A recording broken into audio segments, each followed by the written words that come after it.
Somo tunazoea kulisikia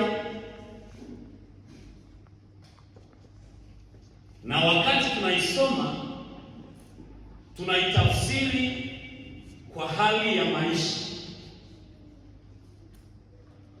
lakini leo tutaangalia kidogo kuitafsiri katika hali ya historia ya wokovu.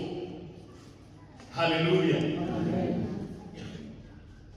Tuangalie katika hali ya historia ya wokovu tunaweza kuelewa hili somo namna gani.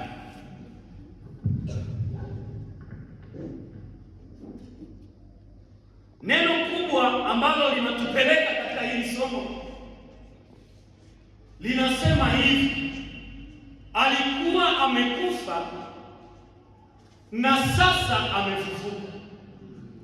Alikuwa amepotea na leo ameonekana. Haleluya, amen. Lakini pia tunaweza kuangalia maneno manne ambayo yako katika lile somo. Neno la kwanza ambalo tunaweza kuliangalia ni baba. Neno la pili ni mwana mdogo. Neno la tatu ni mwana mkubwa, na neno la nne ni makahaba. Alafu katika hili limeanza na mtu mmoja alikuwa na wana wawili. Yule mdogo akamwambia, nipe sehemu yangu ya mali. Alafu katika hili tunamuona baba, lakini baba ambaye mwandishi hakutaja kama alikuwa na mke, lakini tunaposoma vizuri tunaona kwamba mke naye alikuwa, kwa sababu haiwezekani kupata watoto bila mke.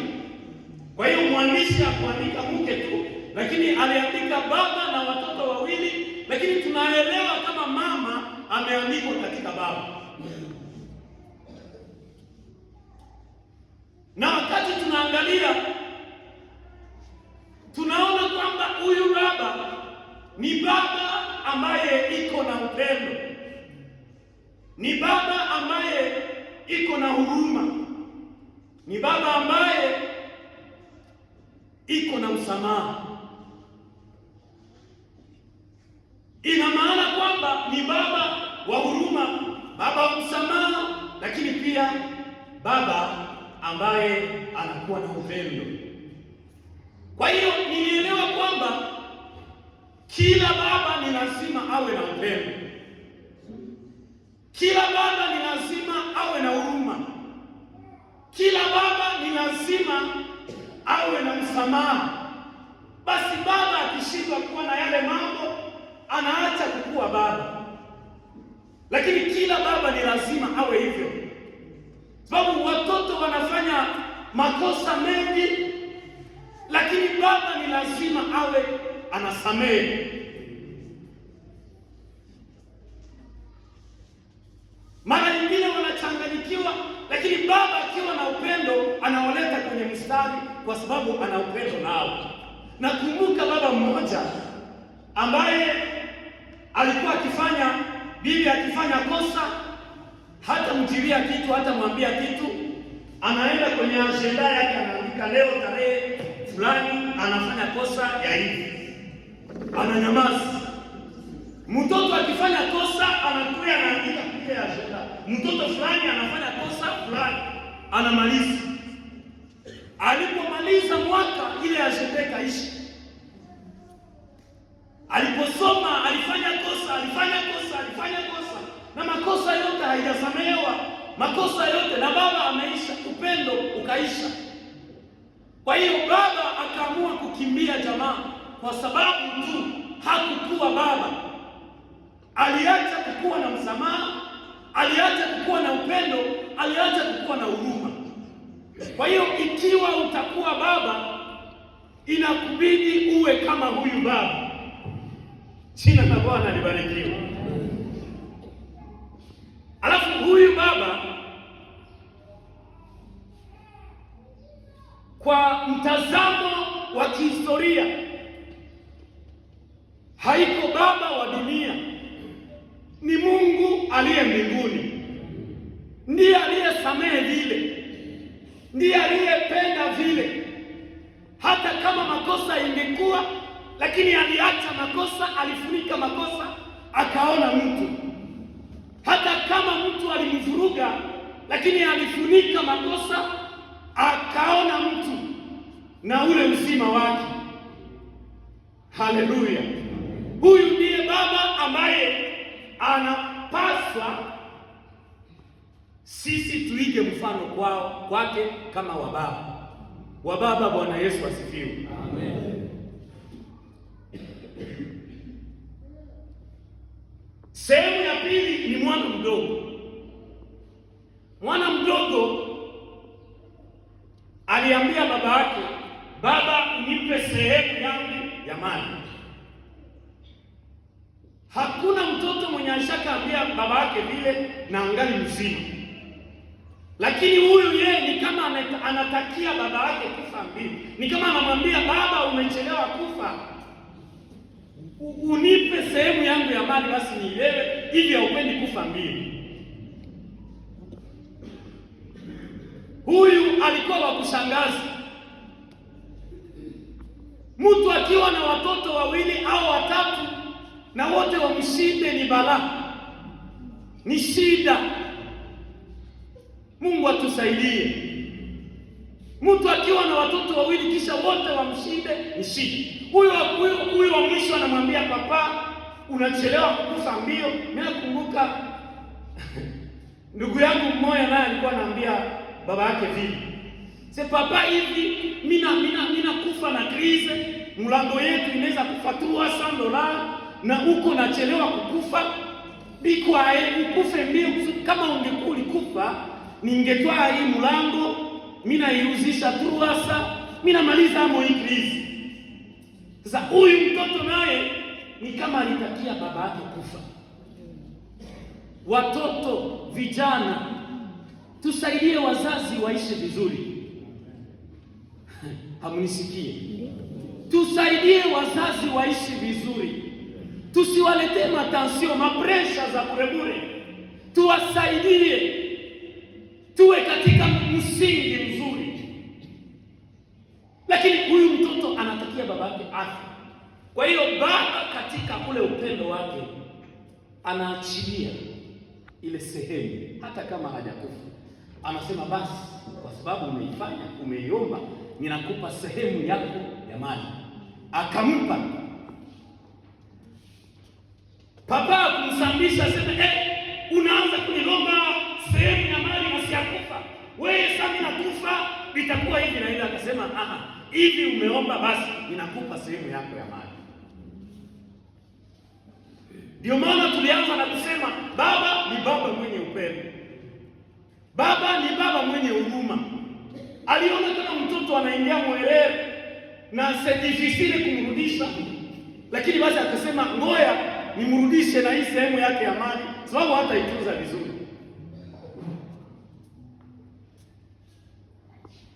Katika mtazamo wa kihistoria ya wokovu, huyu mwana mdogo anaitwa Yesu.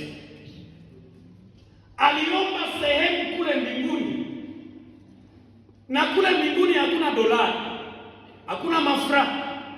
Bakampatia sehemu ya utukufu wa Mungu, akashuka nao hapa ili kuja kukuokoa wewe na mimi. Haleluya! Huyu Yesu akaomba sehemu ya utukufu. Kusudi tuelewe pale, tushuke kidogo kwa sehemu ya tatu ambayo inaitwa makahaba. Biblia inasema kwamba huyu mtu alienda, na kule alikoenda alitapanya ile mali na makahaba. Kwani ukisikia Biblia inasema makahaba, usifikiri ni makahaba wa kuuza mwili. Haiko makahaba wa kuuza mwili. Biblia haijasema wale wa makahaba wa kuuza mwili, lakini hapa ni makahaba wa kiroho. Na makahaba wa kiroho ni nani? Ni mtu ambaye aliyeacha Mungu wa Israeli akaenda anayefuata wa miungu wengine, huyu ndiye anaitwa kahaba. Kahaba wa kiroho maana.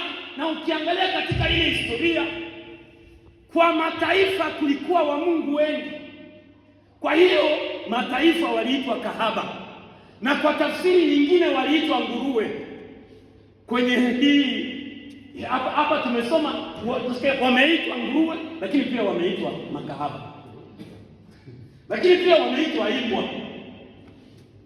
Kwa hiyo katika huu mtasari wetu, Yesu alitoka kule mbinguni na utukufu wake, maana yake sehemu ya mali ya mbinguni, akaenda nayo kwetu sisi kama mataifa. Haunielewi? Akaenda nayo kwetu sisi kama mataifa. Kwa hiyo mbinguni akapotea na Israeli, kwenye Israeli akapotea. Ndiyo maana hapa anaitwa mpotevu, kwa sababu aliondoka katika ile nia ya Mungu akaenda kutafuta waliopotea. Na kwani ukienda kutafuta waliopotea na wao potea kule. Bwana Yesu asifiwe. Amen. Alafu huyu akaenda, alipofika huku akamaliza ile mali yote kwa anasa. Alafu anasa za kibiblia za kiroho, maana yake alitoka akaenda huku, sie kwa sababu tunajaa dhambi tukamaliza ile utukufu yake yote, akawa kama hana tena utukufu. Utukufu yake yote, heshima yake yote ikaishi. Mungu atusaidie sana.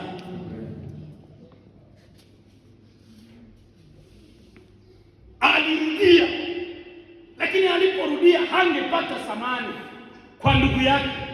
Sasa tuangalie ndugu yake ni nani? Huyu mkubwa. Huyu mkubwa kwa hii historia ya kiroho anaitwa Israeli. Israeli ndiye aliyechaguliwa mbele ya Yesu kwamba atafikia mataifa waokoke, lakini haikuwezekana. Kwa hiyo Yesu akawa mdogo wake kuja kutafuta. Kwa hiyo Israeli alipokuwa pamoja na Yesu ameenda kushirikiana na wale wa mataifa, Israeli akachukizwa. Kwani kuna watu wengine ambao ukiokoka nyuma yao hawawezi kuelewa kwamba umeokoka. Bangali wanakuhesalia, niliona yeye juzi yake na chupa ya pombe, nilimuona kama viko hivi, na kumbe mwenye uliona jana anaweza kuokoka leo. Kwa hiyo Israeli huyu mkubwa akachukizwa kwa sababu tu Yesu alienda kuvua ule utukufu. Na zile zamani Muisraeli hangeweza kuwa na ushirikiano na watu wa mataifa. Ilikuwa kama siku moja niko naenda kwenye milima ya Uvira. Sasa baba alikuwa kule, akanipitisha kwa ndugu mmoja ni Mnyarwanda, lakini walikuwa na tabia ambayo ilikuwa haiko sawa. Kwani mshi akikula usahani banaenda kwetu, ukikunywa kukopo banaenda kwetu. Kwa hiyo Israeli wa ule wakati alikuwa vile, hashirikiane na taifa lingine lolote, anajua Mungu ni wangu. Lakini Yesu aliacha Israeli grand frère pamoja na baba kule, akaenda tafuta wewe uliyepotea. Amen. Haunisikii? Ingekuwa Yesu hangevua ule utukufu ashuke nao kwenye mataifa, kama leo hatujui kitu kuhusu Mungu, na kila jamaa ingekuwa na Mungu wake, kila ukoo ungekuwa na Mungu wake. Ni kama wa Mungu wangekuwa wengi, waliangombe wamlilima. Na nakumbuka hata tate yangu alikuwa na mmoja, alikuwa anaongea kama hivi, na tulikuwa tumemwamini, tulikuwa tunajua ule anaweza, tukiwa na tatizo anaweza. Na kuko rafiki yangu mwana ananiambia, akasema baba yake alikuwa na mwingine ule, angekwambia wende mpori kama unagonjwa, utaona mti inatikisika, unakamata dawa. Kwa hiyo kila jamaa ilikuwa na Mungu wake, lakini Yesu kwa sababu hakufurahi kwa vile tulikuwa vile, akachukua sehemu akakuya nayo huku. Kwa hiyo hata kama tuliitwa makahaba, hata kama tuliitwa nguruwe, akasema basi ninavua umungu, ninaenda kukaa na nguruwe, ninavua umungu, ninaenda kukaa na makahaba. Kuna kitu kimenishangaza kidogo. Kahaba akapata neema ya kuwa mtoto wa Mungu. Kahaba akapata neema, lugha ya kwetu, mwali kazi ya Mungu, kwa sababu alikaa na Yesu. Na kwa hiyo ukikuwa mwali kazi wa mtu, maana yake unakuwa mtoto wake mara moja. Kwa hiyo kahaba naye akapata ile neema, maana yake mataifa tukapata ile neema ya kuingizwa katika ukoo wa Mungu. Haleluya! Na leo hii tuko tunaongea, sie tuko katika ule ukoo wa Mungu. Ni kwa sababu tu Yesu alipotea mbinguni, alipotea kwa Israeli, na akaja kukutafuta baba, akaja kukutafuta mama, akaja kutafuta kijana mwenzangu, na akatuleta katika ule ukoo wa Mungu. Nilifikiri kwamba utamchapia makofi kwa ile, lakini basi ndio maana ukisoma Mathayo 22:31 anasema makahaba na watoza ushuru wanawatangulia katika safari ya kwenda mbinguni. Manake makahaba haiko wale wauza mwili. Wauza mwili wote hawana sehemu mwile ufalme ya Mungu. Lakini makahaba wanaotangulia hapa ni wale ambao waliokolewa na Yesu, walikuwa mataifa, wakatoshwa kule, wakaletwa katika ukoo wa Mungu. Ndio makahaba wanaoshikilia mstari wa kwanza kwenda mbinguni. Lakini haiko wale makahaba wenye wiko wanaingia mungana leo na anajipiga kifua sema Biblia inasema makahaba watawatangulia. Wapi? Haiko bali.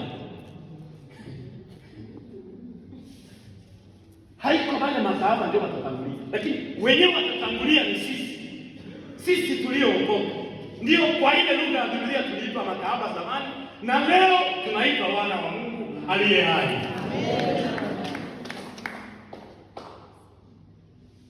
Alafu huyu mdogo ambaye ni Yesu alitoka huko. Na hili chuma ni chuma la kujiandaa jinsi alitoka, tukumbuke tu. Alitoka huku dunia akarudia mbinguni.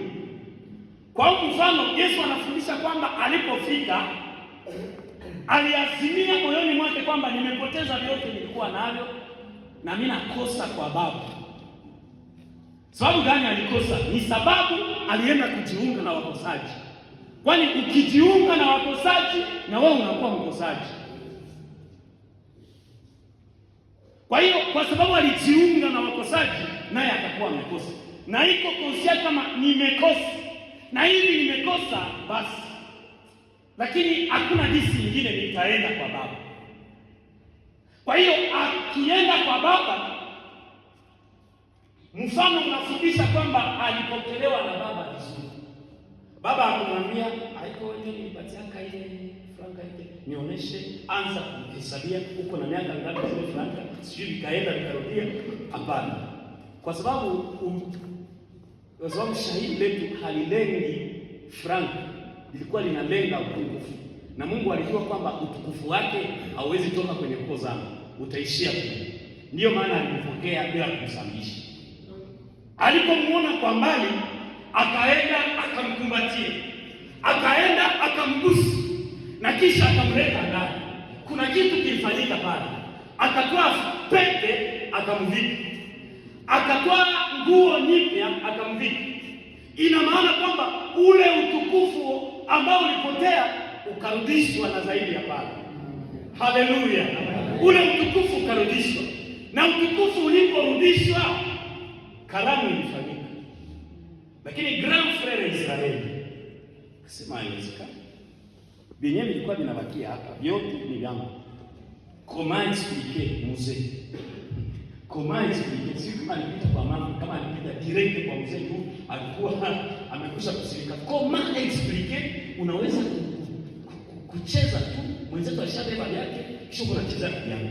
Naye kwa sababu alikuwa amepotelea kwao. Omwe mtu apotelee nje kwa kupotelea Mungu. Sasa Israeli alikuwa amepotelea Mungu. Sasa yangali anawaza kama iko na baba na iko naenda mshamba, akirudia anamlomba mshahara. Mtu iko natumika kwao lakini anadai mshahara kama mtumishi. Ina maana yeye naye alikuwa amepotea. Kumbe na Yesu amepotea. Kumbe Yesu ndiye alipotea mzuri, sababu alienda kutafuta kondoo aliyepotea. Haleluya. Yesu akapata ile heshima tena. Yesu akapata ule utukufu tena. Yesu akapata semeni. Alikuwa ameshushwa lakini tena akapandishwa. Ndio maana Biblia inasema alipewa jina kubwa kuliko majina yote ya dunia mzima. Majina yamevuma ya kina Obama. Anafanya hata maizine yote anaiuza, anaambia wewe wa nguo hii mwezi yote nguo zenye utatosha jina langu yote na sura yangu tie pale. Dunia yote inajua wewe wa mabike wewe tie jina langu. Wewe lakini Yesu yeye hata matangazo ilianza kwa chini. Haikuenda kwa manguo. Haikuenda kwa mabike kusudi ifike mbio. Haikuenda kwa maredio kusudi ifike mbio. Lakini imefika. Jina la Bwana libarikiwe. Na swali mbili ambazo tunaweza kumalizia pale. Je, unamtambua Yesu kama mwana aliyejishusha kwenda kutafuta na kisha akapanda mbinguni? Amekwisha kukuleta akapanda mbinguni akafikisha ripoti pale.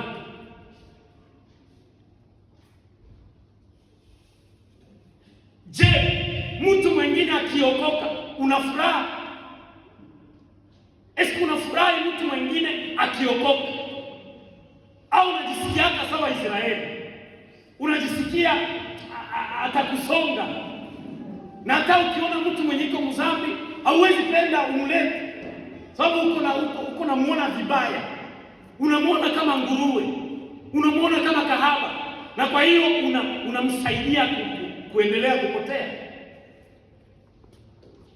Mungu akusaidie, na Mungu akuwezeshe, na Mungu akupe nguvu, ujue kutambua Yesu kama mwana aliyejishusha na akakupata. Lakini pia ujue kutafuta wengine waliopotea wakuje kwa Yesu. Mungu akubariki na alibariki neno lake. Amen.